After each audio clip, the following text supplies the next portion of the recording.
Hello, my name is Valerie Cordero, and I am co-executive director of Families for Depression Awareness. We are a national nonprofit organization, and we help families recognize and cope with depression and bipolar disorder to get people well and prevent suicides. Our conversation today is part of an educational series entitled Spring Cleaning: Overcoming Depression's Grip on Daily Tasks. Today, we are speaking to Emily Derecktor, founder of the nonprofit Cereal for Dinner, and Dee Hairston, a mental health advocate with experience with depression and experience as a caregiver. During our discussion, we will learn more about the resources that Cereal for Dinner has to offer. We will also discuss depression's effect on thinking and how that can impact someone's daily life. We hope everyone leaves with some tips on how to support a loved one during a depressive episode. With that having been said, allow me to introduce our speakers for today. First is Emily Derecktor. Emily has lived with depression for many years. She is intimately familiar with depression, how it can make even the simplest of tasks seemingly impossible to complete, how it keeps us from laughing or enjoying things we used to enjoy, and most unsettling, how it robs us of all hope of getting better. She thought of Cereal for Dinner when she was looking for an online resource that could help her in getting by and living life during a depressive episode. When she didn't find one, Cereal for Dinner was born. Emily holds a BA in Health and Societies from the University of Pennsylvania, where she started the school's first in-person peer counseling program. And she has a master's in medical science from Brown, where she was formerly a medical student. Welcome, Emily. Thank you for being with us here today. Thanks for having me. Next, we have Dee Hairston. Dee creates relatability with her firsthand personal experience with depression to bring audiences on a journey. By standing in her truth and sharing the reality of depression without watering it down, Dee removes some of the stigma of depression, opening the door for those who are suffering to seek solutions. Dee's Diva with Depression platform provides insights into the day-to-day experience of dealing with depression. The platform also provides resources and tips to manage symptoms associated with depression to equip those dealing with depression to thrive. Real Talk exposes the myths, stigma, and fear associated with admitting that you actually might need help to cope with everyday life, especially as an African-American woman. Dee is also a caregiver to family members who live with depression. Welcome, Dee. Hi, thanks for having me. Yes, thank you for being here. So we're going to actually start with Emily. Emily, can you tell us a little bit about how Cereal for Dinner started and what led you to create this? We read a little bit about that in your bio, but please speak to us about that a little more.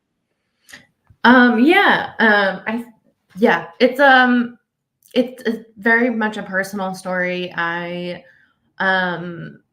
I was formerly in medical school, like you had mentioned. I was on track to become a doctor, and that dream clashed a lot with the reality of what it was and what it actually entailed, and that led to a pretty significant depressed time period for me. And I think, one of the things that I think is like one of the biggest challenges I think that comes along with dealing with depression is, there's this whole onslaught of symptoms or challenges, but I really think it's like this loss, a loss of identity, and that what comes with that is like just the sense that you're not able to do the same things that you used to be able to do, and that was so hard for me to come to terms with. And I couldn't find any resource that was like tailored to that feeling of just like not being able to do what I was able to do before. Often I would leave, appointments with doctors or providers who are well-meaning and would suggest just go exercise, eat well, do, X, Y, or Z. And of course, like, yes, that would be wonderful. But I think there was this difference between what they perceived I was able to do and like the reality of like me just being able to like literally like crawl to that appointment. So Cereal for Dinner was really born out of practicality of like, how do I actually, live with this and get by with what I'm dealing with currently. So then you created a website for yourself and people like you, which is always so amazing when people take these difficult experiences they have, but use those to help others, not go through the same things that they did. How did you go about developing the practical? Maybe just talk a little bit about what the website offers and how you went about developing the practical advice that you have on there. Yeah, that's a good question. So yeah, I didn't really give an overview. So Cereal for Dinner is an online platform primarily providing a lot of practical resources that folks can access. So there's kind of two buckets of resources. One is like what I call like a foundation of safety resources. Those are like how to make sure you have like the basics of like food, trying to figure out work situations, financial stability, all that type of stuff. And then the second bucket is kind of like that concept of like activities of living, activities of meaning. And that it consists of like, how do you cook for yourself, for instance, in a way that like meets yourself where you are. So we have like a collection of recipes you can click and tailor to your specific situation. There are other things like hygiene, for instance, how to take care of your hygiene in a way that, if it's really hard to shower right now, like what are ways you can, show yourself that care, but that are still accessible. So, I mean, yeah, that's kind of what the gist of the website is. And we do some other stuff, workshops and other things like that. But yeah, in terms of like how I developed it, a lot of it was like researching, going through and seeing what was out there in terms of like what other people were experiencing. So what I found like in online articles, how I compare that to my own reality, asking friends and family that have dealt with this in the past or were currently dealing with it.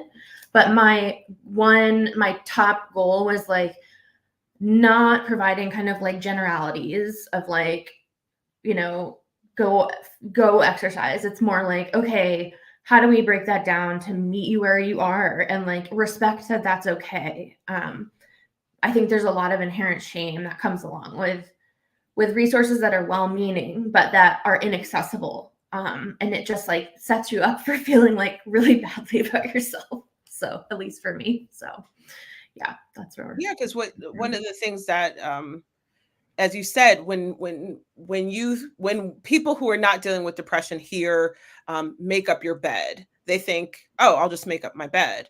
But if somebody's in a depressive episode, that means I have to use my energy to get up. I have to use my energy to move everything around to make it look good. What if I make it up and it doesn't look perfect? Then maybe I feel worse. All of the steps that somebody who is in their healthiest, fullest capacity doesn't think about all the steps that are involved. It sounds so simple to those of us. Oh, just make up your bed, you'll feel better. But to someone with depression, that can feel like a mammoth task. And so what I love about your site is that you do offer those two different energy levels. Like if you're low energy, and you want to have a clean mouth, but you can't get up to go to the bathroom to brush your teeth, keep breath strips next to your bed, because then you can just grab one, put it in your mouth. And it's something that is more feasible for you to do, but you still get the reward in your mind of knowing I did this thing. It was feasible and I don't feel bad about myself that I couldn't get up, go into the bathroom, take my toothbrush down, put the toothpaste on, all those steps that when you're really feeling at your lowest are difficult. I want to bring Dee Dee into this conversation. Dee Dee, you support family members who live with depression. Can you talk a little bit about how, when they are dealing with their depression, what are some of those daily tasks that seem to be the most challenging for them, or the things that are really affected by those depressive episodes besides mood? We know mood. Most people know about mood, the sadness, maybe the irritability, the anger at times. But what are those other things that you've seen in your family members that depression really affects in their daily lives? Both of them, well, when the oldest was in high school, was when I started to notice that she was struggling. And so that was the biggest thing was school. Concentrating and having the desire to be there, socialize. And so fast forward, it's still the same. My youngest is in college, and so it's like my I can't get it together. I can't concentrate on my schoolwork. I can't get out of bed. I can't do anything right now. And the oldest is the same way. Like I have to go to work, but how do I keep the concentration going? How do I socialize? Because if you're in a work setting, you have to talk to people, especially as a supervisor, so how do I accomplish those tasks while I'm in the throes of misery, because that's really what it is. I love what Emily said. It is similar. It's like you lose yourself. You cannot do the things that you used to do. I can't even read a book, barely read a magazine. And so those are the things that they go through. And as a mom, of course, it's hard to watch your baby struggle. And the blessing is that I know what they're going through. I know how they're feeling. So I know how to come at it from that angle. But I also, they're adults, so how do you be a mom, to adults that are, living with it? Because that's a whole different can of worms. It's one thing when they were younger, but now that they're grown women, you have to handle it differently. So it's they struggle, but they're amazing. So they know how to fight through it and work through it. That's good to hear that they've learned how to manage their lives still with that Yes. depression, and um it's not good that all of you have been affected by Oh no. depression, but you have had so many experiences on your own that you can provide some guidance and support from your own personal experiences. Is there anything did it affect you, does depression affect you similarly in terms of is concentration the main thing? I know you said you have trouble reading books when you're dealing with depression, but what are there any other things in daily life that become hard when you're in those really deep depression Uh, episodes? the brain fog for me, because I have things to do, every day, that it's debilitating for me, the brain fog part of it. My depression is severe, theirs isn't. And so, it's easier. I'm not going to say easier, but there's ways to fight through their things going on. Whereas it's so difficult for me to push through. And my episodes are daily, like I live a depressive episode. So just functioning is hard. Like I love cereal for dinner because it's so on point. Like I tell people my socks are heavy. Picking up a sock off the floor. Oh my gosh, you got to take a nap afterwards. So I just functioning is difficult when you're living with a mental illness. Yeah, and based off of that, on that same token, Emily, what do you think people get wrong about depression a lot? People who've never experienced it, people who maybe only have a little bit of information or have gotten their information from TV or movies. What do you think people don't understand about what it's really like to live with depression? I obviously, Dee Dee, I welcome your thoughts on this too, because I think we have had similar struggles from what I'm hearing from you. What do people get wrong? I think it's I don't know. I think it might be understood as something you can, it kind of depends. There are like different, I mean, like Dee Dee pointed to, there's like different I don't know, levels of intensity and severity and how much it kind of can affect you functionally. And so I think like there's this idea that like the most common forms of people experiencing depression are in the mild to moderate forms. And so, I think there's a concept that you may take a medication, you may go to the therapist, and then you're all set. Or, you can, just like incorporate all these lifestyle changes, and that will kind of like make you feel better. And in a lot of circumstances, for a lot of people, like that's true. Um, you know, Especially for folks that are dealing with like kind of, I don't like to like stratify, but are less functionally impaired by depression. And I think there's this different quality when it comes to like a very, like really, really challenging depression that just takes the breath out of you. I mean, it's so hard to explain because it's just like so all encompassing, and it's so, it's I don't know. It's hard, I think, as an outsider to understand why it would be so challenging when someone isn't, you can't see the physical signs of depression, right? But like, why it would be so hard to pick up a sock. I totally can relate. Like, literally just bending down to get my laundry basket at times has been like a real challenge for me. I think it's like when it gets to that extent, like I've definitely dealt with misunderstandings from loved ones, from family who are well-intentioned, but like, you know, just ultimately like don't really get what we're up against.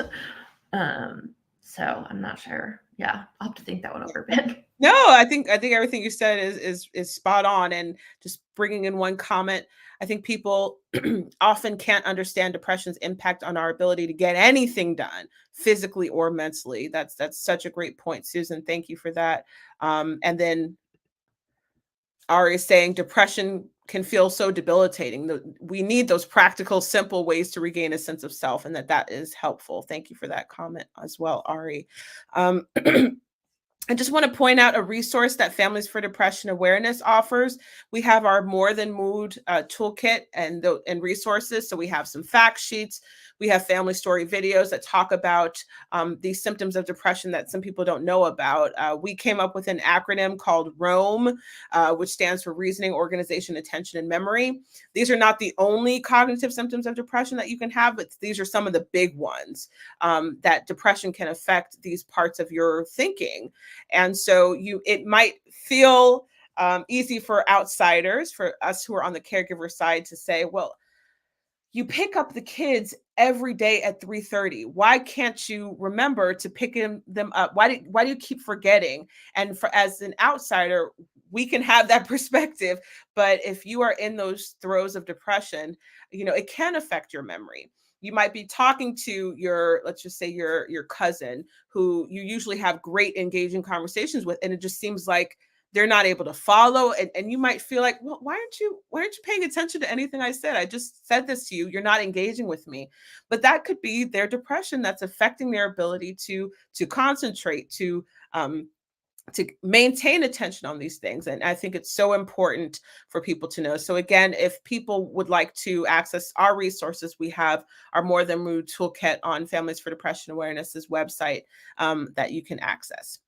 So we've talked about the problem. Let's go to solutions. So we give people a bit of hope here. So maybe how can families support a loved one who is struggling to complete daily care tasks, or just struggling with their daily lives? How can caregivers do that first? And then the second half of that, how can you support them and still not burn out and take over everything in their life, because that doesn't help anybody. It doesn't help them, and it doesn't help you. So how do families balance that support with still maintaining their own wellness and their self-care? And I'll just throw that out to either of you, whoever wants to start first.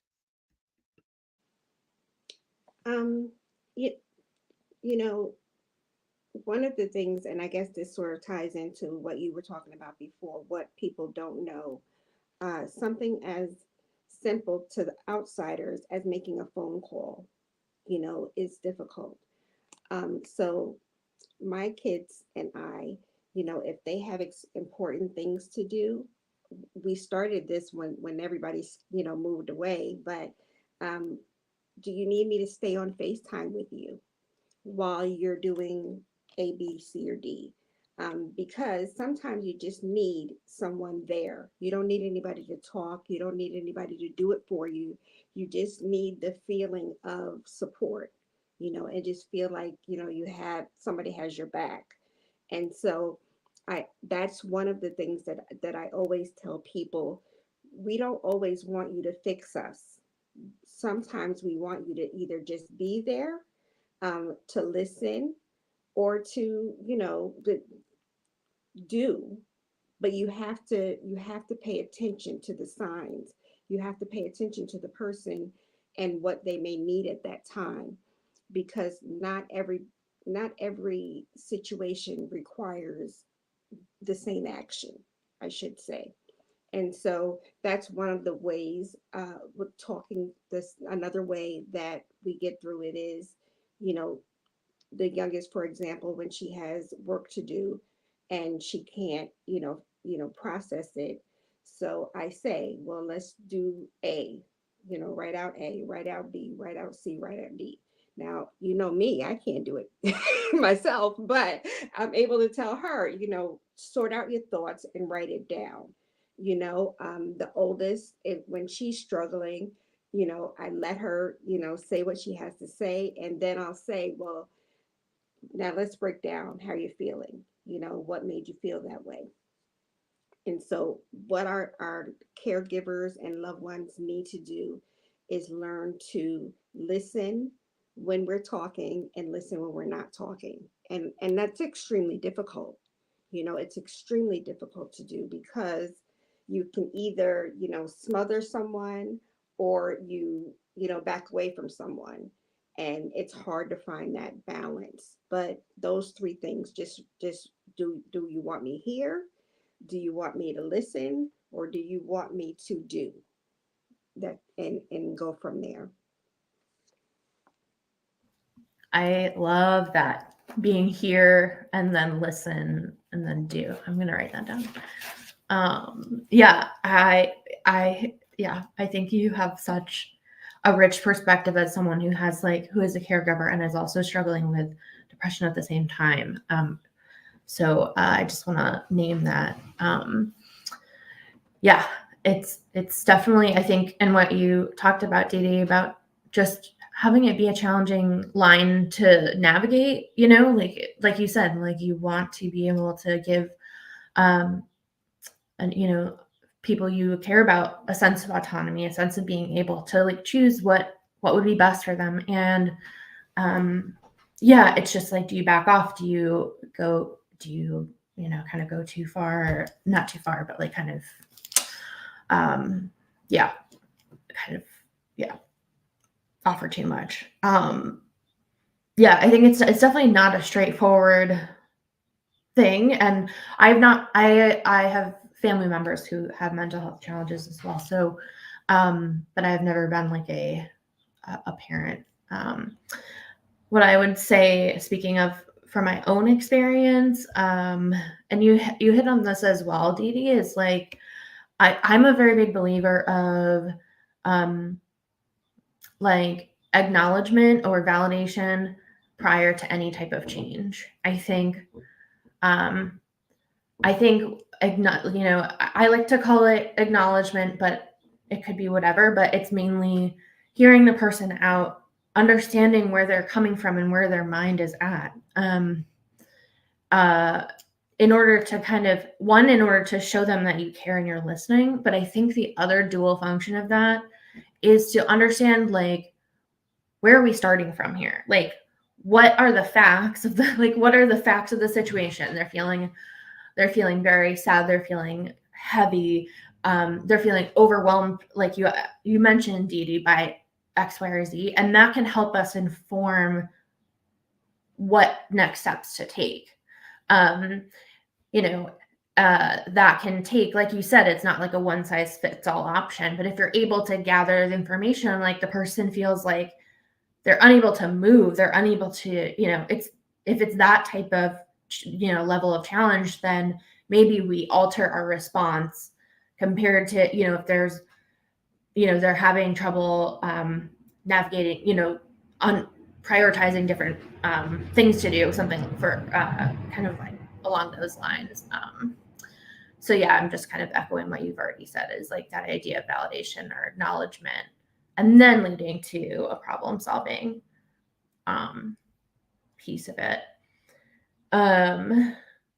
Yeah, but it's not straightforward for sure. I think another thing, and I'm speaking to my personal experience, has been the idea of really over communicating that you both, like you and the person you care about, are on the same team. So like the idea that you're both working together to support, to get you the support you need, or to get you to a place where you feel able to do X, Y, or Z. I think a lot of times it feels like you are responsible for the person, or like there's this separation between what they're doing and what you're doing. And when I've had the most benefit when I have felt like I'm not alone in doing these things, but rather I have a team behind me that's like supporting me in getting things done that are challenging to do. So those are my kind of like thoughts that I had, other than more like practical stuff as well. Yeah, I think it's important to give both of those perspectives for people who are listening. I love this comment, that it's helpful when family members give a choice instead of open-ended questions. Because again, if you're feeling very overwhelmed, saying, "What should we do for dinner?" that feels big, as opposed to, "Do you want me to cook dinner or do you want to order out?" That for somebody who is really having trouble making those decisions and dealing with those day-to-day life issues, giving them a binary, we're saying we can go to this restaurant or we can go to this restaurant. What's your preference? It really helps. I love everything that both of you said in terms of advice. I hope people who listen today will take that to heart. And I think the overwhelming message is to have compassion for your loved one who is living with depression. Try to understand, put yourself in their place. What would it feel like? Even if you've never experienced that deep depression, you can try to imagine from the things that you all have said, and even ask your loved one, what does it feel like? You can try to put yourself in that position and say, well, if it's a struggle for her to even get up and put on clean clothes, then why don't I moderate what I think what I want to ask of her with that perspective in mind. So leading with that compassion. I think another big takeaway from what both of you all said is, it doesn't help either of you for you to take over and say, well, let me just do everything for you. Let me get you up. Let me do that. It infantilizes the person who's living with depression, but it also can lead to your burnout and resentment, and it can ultimately damage the relationship. So meet them where they are. Offer support, give them chances to tell you what they want and what they need, make those opportunities for them to decide, try to make those decisions as straightforward as possible. And then those practical things that you all said, Dee Dee, like you said, help them make a list, help them break down those bigger tasks that have to get done into smaller pieces to make it feel more manageable. And as Emily said, really support them in their wellness in whatever form that takes. Support them in their decisions around seeking help and the kind of help they want, and be there as somebody in their corner. So those are the main takeaways I heard. Do either of you want to make any last plugs for resources? Emily, I know you're doing some peer support work, and then Dee Dee, I'll give you a chance to talk about the resources that you offer as well. Emily, would you like to say anything about the things that you're doing? And I'll also put up the Cereal for Dinner website one more time. Yeah, for sure. So I'd say, from the Cereal for Dinner side, we're doing a lot of, not a lot, but some reorganization and we're especially putting together a course actually related to this idea of how to regain a sense of identity, a sense of meaning. And I think that can be through life tasks, that can be through other things as well. But that is something that we are emphasizing more and more of. So I am basically looking for folks that are interested in helping inform some of the resources, inform some of the future work that we're or the work that we're currently working on. So if anyone is interested in that, you can I think there is an email on the Cereal for Dinner website, info@cerealfordinner.org. And then another project, which is not part of Cereal for Dinner, but something that may be worth exploring, it is the Now Matters Now Meets group. This is something that I support in the development of the curriculum and lead groups in, specifically related to folks that are in higher emotional distress, perhaps experiencing suicidal thoughts, etc. It's modeled similarly off of recovery-based programs, but with a little bit more of a twist, and they're all free as well. So that's on nowmattersnow.org. Thank you, Emily. Dee Dee, do you want to talk about some of the resources that you want to plug today? Let's see. I do have a podcast, Breaking the Mask of Depression, that comes out weekly, hopefully. And so, I'm constantly working on that. I am working with different organizations right now. We're going into, the minority mental health season. And so I'm lending a hand to different organizations to start initiatives and help them get that going, and just being, all of this information is at divawithdepression.com.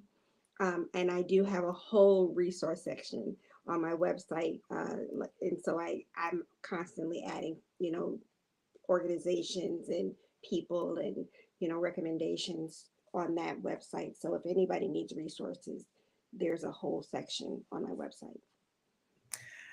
Okay, thank you so much, Emily. Thank you, Dee Dee, for both being with us today. I want to remind everyone that Families for Depression Awareness has a great website, and you can learn with us at our trainings page. You can find out more of our tools regarding the cognitive symptoms of depression and how to support somebody through those through challenges with their depression at familyaware.org/morethanmood. So please access that. And again, thank you everyone for watching today.